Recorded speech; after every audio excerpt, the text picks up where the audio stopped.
जय Hind friends. Vector का topic हम लोग डिस्कस कर रहे हैं और इस लेक्चर में जो है हम लोग देखने वाले हैं that is types of vector. यदि बात किया जाए टाइप्स ऑफ वेक्टर की तो इसमें बहुत सारे टाइप्स हैं जिसका कॉन्सेप्ट आप पहले से भी जानते होंगे। जैसे यूनिट वेक्टर हो गया, आप इसको यूज भी किए होंगे।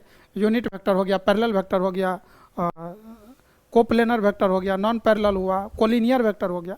तो इस तरह के वेक्टर हैं, जैसे जीरो वेक्टर हो गया। तो ये सारे वेक्टर को अभी एक एक करके हम लोग डिस्कस करेंगे।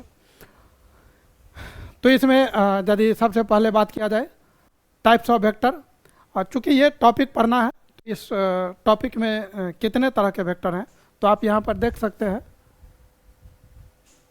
जीरो वेक्टर, जिसको नल वेक्टर भी बोलते हैं, यूनिट वेक्टर, को initial vector, collinear vector, equal vector, negation negative of vector, free vector and localised vector. तो आइए एक एक करके देख लेते हैं। ये हो गया आपका एक जगह कंप्लीट डेफिनेशन। यहाँ पर जैसा कि आपको दिख रहा है types of vector. Types of vector में जो सबसे पहले लिखा हुआ है दैट इज जीरो वेक्टर। तो जीरो वेक्टर मतलब ऐसा वेक्टर जिसका मैग्नीट्यूड जीरो हो, जिसका लेंथ जीरो हो। लेंथ जीरो कहने का मतलब उसमें उसका जो इनिशियल और टर्मिनल पॉइंट है वो सेम हो जाएगा, तभी ऐसा पॉसिबल है। मतलब there is no length, a vector having zero magnitude, a vector having no length is called as null vector. तो यदि किसी भी वेक्टर का ये जैसे ये वेक्टर है, मान लीजिए ये पॉइंट ए है, पॉइंट बी है और ये इस तरह से गया था, तो भाई ए से बी, ए और बी यहाँ पर है। मान लीजिए बी और ये दोनों सेम हो गया, ए और बी दोनों सेम हो गया, यहीं पर ए और यहीं पर बी, तो initial and final point same हो गया, तो ये कहलाएगा दिस इज जीरो वेक्टर। मतलब आप सिंपली इसको ऐसे लिख सकते हैं नल वेक्टर, और इसका जो मैग्नीट्यूड होगा मैग्नीट्यूड तो ये होगा जीरो। स्केलर मतलब there is no magnitude no length, मतलब इसका कोई लेंथ नहीं है, नो लेंथ। तो ये हो गया आपका। अब इस वेक्टर का कोई डायरेक्शन भी नहीं होगा, तो direction there is no direction, आप ऐसा लिख सकते हैं it may be regarded as having any direction. मतलब डायरेक्शन है ही नहीं तो कैसे समझे कि इस डायरेक्शन में है कि इधर है या इधर है, मतलब इंक्लूड नहीं कर सकते हैं। और इसको लिखने का तरीका, ये पॉइंट ए है वही इनिशियल वही फाइनल, तो सिंपली इसको ए वेक्टर, या मान लीजिए ये पॉइंट बी है और यही बी यही इनिशियल यही फाइनल, तो बी वेक्टर। तो आप इस तरीके से आप लिख सकते हैं। नेक्स्ट बात हो रही है यूनिट वेक्टर, बहुत काम का है और यूनिट वेक्टर पे क्वेश्चन भी बहुत आता है और प्रोडक्ट में भी आपको पढ़ना है। जैसे कि आप क्रॉस प्रोडक्ट पढ़ लीजिए या यूनिट मतलब स्केलर प्रोडक्ट, तो वहाँ भी आएगा। यूनिट वेक्टर निकालने के लिए भी क्वेश्चन आता है कि find the unit vector in the direction of any given vector. तो यूनिट वेक्टर जिसका मैग्नीट्यूड जो है वन हो। वन कहने का मतलब वन यूनिट मतलब 1 सेंटीमीटर हो सकता है, 1 मीटर हो सकता है, 1 किलोमीटर हो सकता है, या कोई और भी, मतलब ये लेंथ के लिए मैंने बोला हो सकता है। फोर्स में 1 यूनिट मतलब 1 न्यूटन हो सकता है, 1 डाइन हो सकता है ना। तो इस तरीके से जो भी होगा, मतलब जिसका मैग्नीट्यूड 1 हो। तो यहाँ से जैसे ये vector this is A and this is B, इसका मैग्नीट्यूड यदि 1 यूनिट है, इफ इट इज 1 यूनिट, तो ये जो वेक्टर कहलाएगा A B vector. This is called as unit vector. मान लीजिए मैंने इसको बोला कि vector A, this is vector A, तो यूनिट वेक्टर का जो डिनोट करने का तरीका है तो इसको हम लोग ऐसे डिनोट करेंगे एक कैप से। Unit vector is specially denoted by cap vector, इसको बोलते हैं कैप वेक्टर। एक कैप आप बोल सकते हैं, डिनोटेड बाय दिस।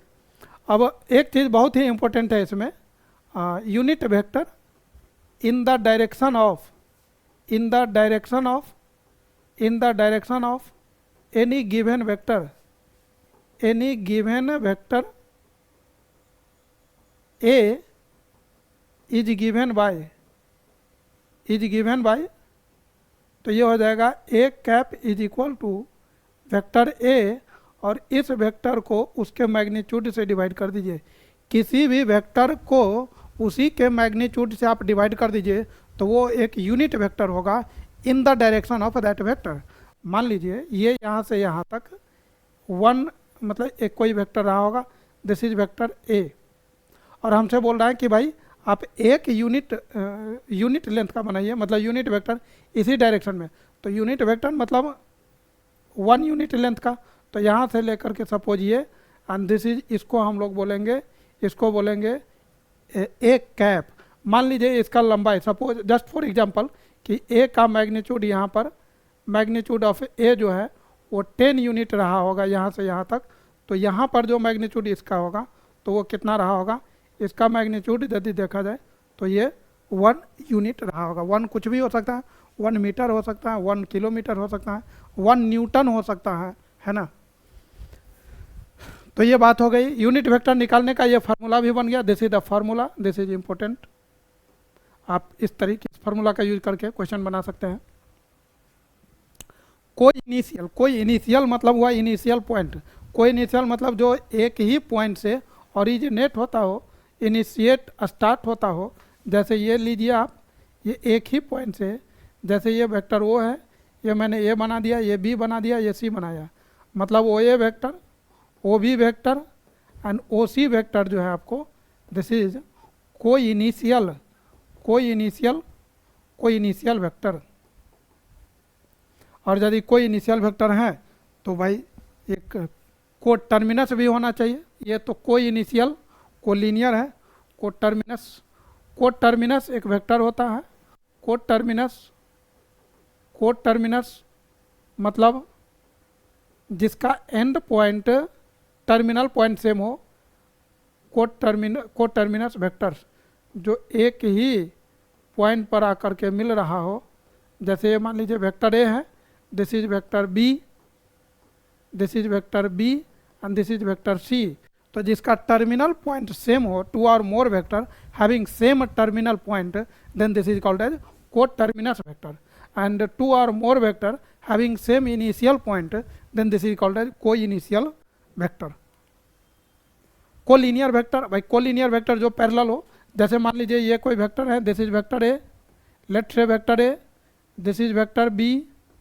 अच्छा, पैरेलल का मतलब अपोजिट डायरेक्शन भी हो सकता है, ऐसा कोई ज़रूरी नहीं है कि सेम डायरेक्शन हो, तो ये अलग डायरेक्शन में भी हो सकता है। तो यहाँ पर आपको ए बी सी जितने भी दिख रहा है, A vector B vector C, all are collinear vector. आप कोलिनियर पॉइंट्स पढ़े थे, कोलिनियर पॉइंट्स में जो पॉइंट होता था वो एक ही लाइन पर होना चाहिए था, लेकिन यहाँ कोलिनियर वेक्टर है।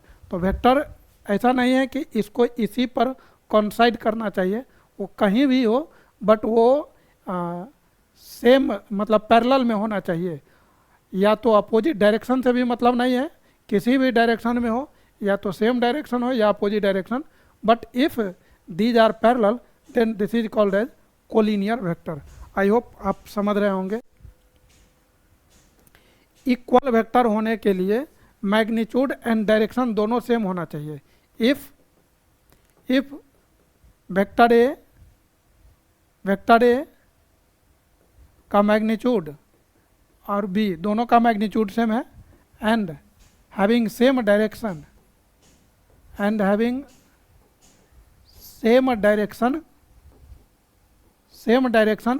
देन आप बोल सकते हैं then vector A and B are equal. तो वो जा कर के इक्वल होगा। कहने का मतलब vector A equal to vector B. और जब कहीं भी ये बातें लिखी हुई हो तो आप यहाँ से 2 बातें कंक्लूड कर सकते हैं। मतलब जब हमारे पास ये बातें हो कि vector A equal to vector B, if this यदि ऐसा दिया हो तो हम क्या क्या इंक्लूड कर लेंगे। तो पहला ये कि दोनों का मैग्नीट्यूड सेम रहा होगा, मतलब इस तरीके से। इसको आप चाहे तो ऐसे भी लिख सकते हैं बिना वेक्टर का, तो मैं मॉडुलस नहीं लगाना होगा। या एक तो ये बात हो गई। दूसरी बात हैव सेम डायरेक्शन। यदि ये बात है तो ये बात हो जाएगी, और यदि कहीं ये लिखा हुआ है तो आपको ये कंक्लूड कर लेना चाहिए था कि ये बातें हैं। तो ये कंक्लूजन। नेक्स्ट हमारे पास है निगेटिव वेक्टर। निगेटिव का मतलब होता है कि उसका अपोजिट। यदि इस डायरेक्शन में वेक्टर ए है, वेक्टर ए, तो निगेटिव निगेटिव माइनस ए का मतलब हुआ इसी डायरेक्शन में सेम लेंथ का मतलब यहाँ से मान लीजिए जितना भी लेंथ आएगा बट पैरेलल में ही होना चाहिए। ये निगेटिव वेक्टर आप कहीं से भी स्टार्ट कर सकते हैं, जरूरी नहीं माइनस ए यहीं से स्टार्ट हो सकता है आप यहाँ से स्टार्ट कर लीजिए, बट वो पैरेलल में होना चाहिए। तो this is called as minus A. Length उतना ही होना चाहिए बट डायरेक्शन जो है अपोजिट हो जाना चाहिए था। अब ये सब क्वेश्चन है, एग्जाम्पल है।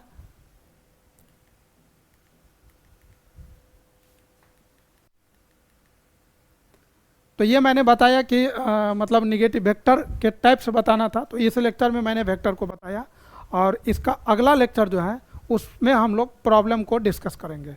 तो मिलते हैं हम लोग नए लेक्चर में नए कॉन्सेप्ट के साथ, तब तक के लिए जय हिंद।